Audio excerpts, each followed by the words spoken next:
I'm Aaron Cato. I'm an entomologist in the horticulture department at the University of Arkansas. Today, I'm happy to share with you some information on a really serious pest of pumpkins. And so right now it's September. This is the time of year when a lot of farmers are gearing up to have pumpkins to sell. People are coming out to pumpkin patches right around this time. And this is also the time that we have some of our periodic pests of pumpkins show up. And so in the plots behind me, the pumpkin plants you see behind me, this is out at the Kibler Vegetable Research Station. Out near Fort Smith, Arkansas. And every year, sometime between August and October, a pest will actually move into Arkansas from more tropical regions of the United States and Central America. And so that pest is melonworm. Melonworm tends to get here sometime around late July all the way till October. And when that occurs is kind of the sticky issue of, is it going to be a problem or not? So right now it's late September. This is the time that you would really expect if melonworm is going to be a problem, it would be in your pumpkins. Sometimes that's early September, sometimes it's even into October. What we're finding right now are moths and larvae, and that's kind of an indication of a problem that may exist in the field. And so why is melonworm a big issue? Well, melonworm, you may have heard it called rindworm or something similar to that. They actually feed on the rind of many types of cucurbit crops, such as pumpkins, winter squash, or even yellow or squash or zucchini. But the big issue is, late planted things are going to be in the fall market. And what they normally do on pumpkins is they'll feed around the edges of the handles to the point to where a customer may grab a handle and it can pop right off the fruit itself. Or they'll actually feed underneath the fruit where it's contacting the ground or where a leaf is actually laying on a pumpkin because they like to kind of hide a bit. And that will lead to a large amount of quality loss and can make it to where it's hard to sell these pumpkins. And so in some years, we see almost no melonworm injury.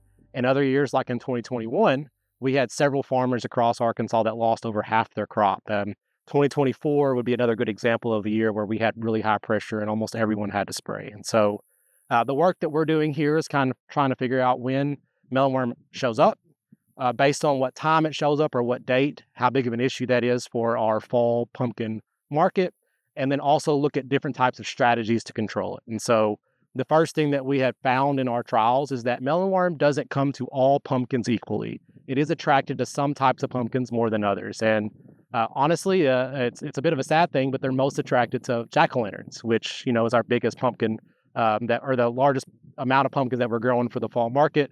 But we do have a lot of other ornamental types that we do mix into what we would consider at a fall pumpkin patch. Things like Gerardelle or Cinderella, fairy tale, buckskin.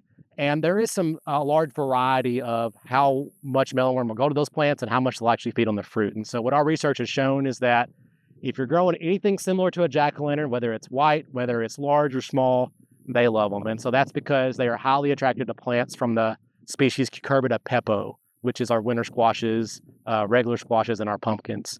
When you start getting into some of the other species of cucurbita, like Cucurbita moscata, Cucurbita mixta, like our cushaws, we don't really see that much melonworm. And actually what our data showed is, we would reach anywhere from 50 to 80% fruit injury, so incidence of fruit injury in Cucurbitaceae or jack-o'-lanterns, white and orange ones. And at the same time, we would only get between 10 to 20% fruit injury with a very large infestation in our other types of ornamental pumpkins, like our Cucurbita mixtas, moscatas, things like that. So Gerardelle's, Cinderellas, fairy tales. And so what that really means for you as a grower is, heavily scout your Cucurbitaceae, your jack-o'-lantern pumpkins. Be really quick to spray on those. But on years where melonworm shows up a little later, say you don't even hear about it or see it until end of September, early October, and you're growing a lot of ornamentals, you may not have to do anything to those. It may not be worth actually spraying. And so that kind of gets down to the next, line of defense we have, which is using some type of insecticide to prevent these huge losses that can be incurred. And so the trials that we're looking at behind us, these are trying to look at whether or not you can wait to actually find melonworm in the field, or do you need to preemptively spray for them? And that's kind of a question that I think is important because, as I said before, in 2021, we think we had melonworm show up in Arkansas sometime in late July or mid-July. It's hard to tell because we weren't looking for them very hard.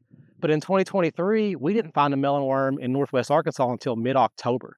So if you were to preemptively spray for melonworm, you may just be wasting money throwing out insecticides you don't need. And so I think that it's important to understand, can we scout for this pest? And so we have 3 years of data of the trials behind us. And what we do is we go out and look weekly for melonworm.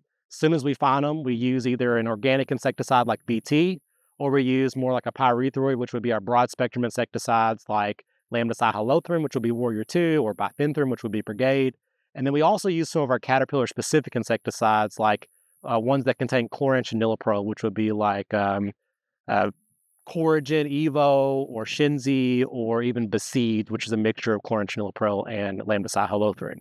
And so what we found in our data is that our untreated, obviously 20 to 40% fruit loss, but pretty much every other treatment that we looked at, whether we scouted or we did a calendar spray, we were able to effectively control them. So the second we found melonworm, we applied either our broad spectrum insecticides or a category specific or organic.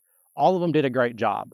The key point to decide is one, what are you comfortable spraying? If you want to go organic, definitely do that. If you want to go conventional, we would recommend probably something like Coragen Evo or Besiege.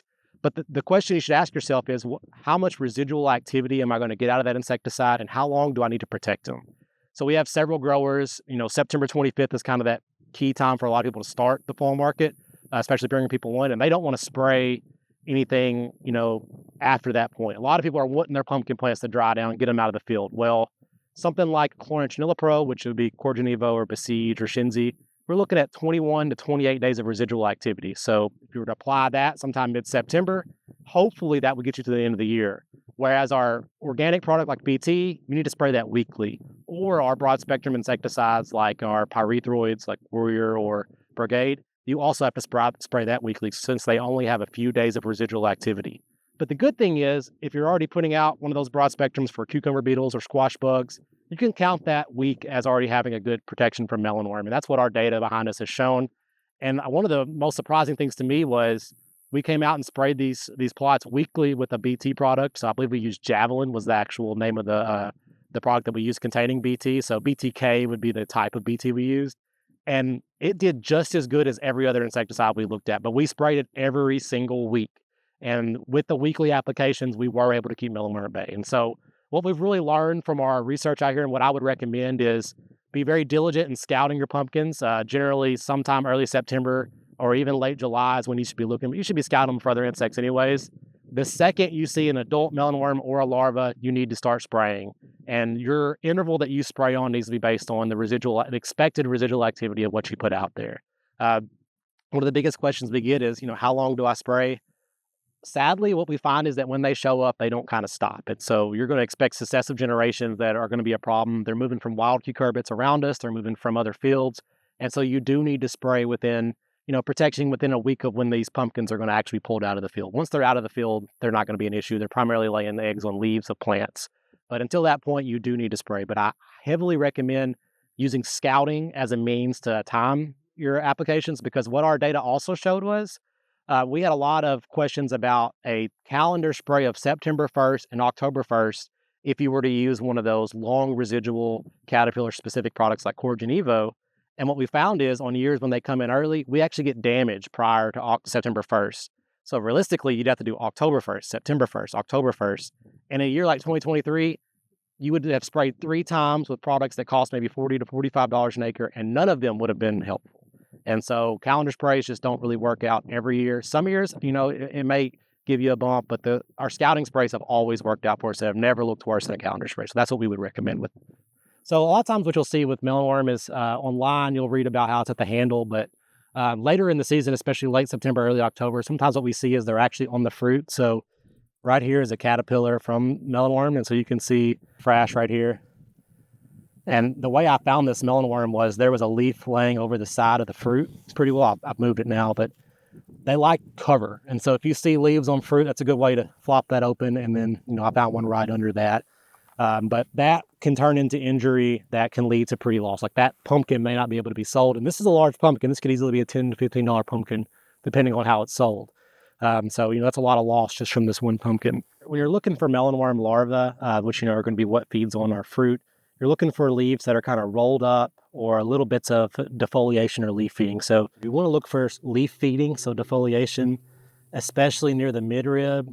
So here's a good example of what could be melonworm, and you would want to look on the underside of the leaves. And that's old feeding where you're not going to find anything, or, maybe that larva moved on.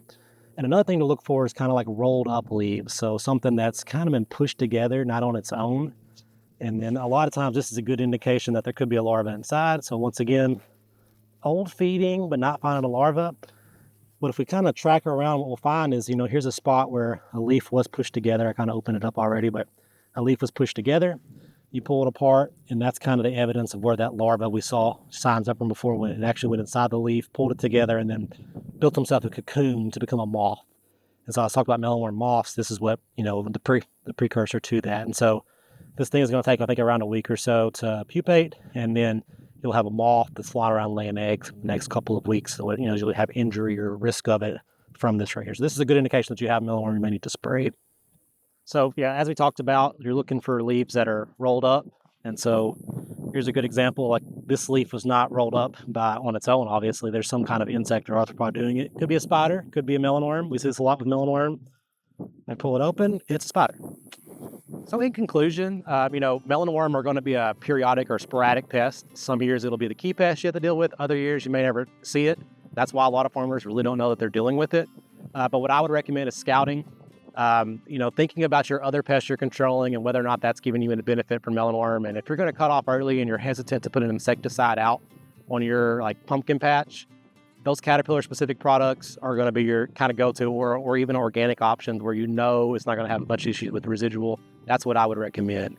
But we're really thankful to be able to do this work. We were funded by the Arkansas Department of Agriculture through the Specialty Crop Block Fund. So very thankful for that money that allowed us to get data that's going to be relevant for you growers. We were actually able to build a fact sheet as well. And so if you have any more specific information and even about residual activity, we do have some tables and a new fact sheet that, managing melonworm in cucurbit crops in Arkansas. So I definitely would recommend you take a look for that.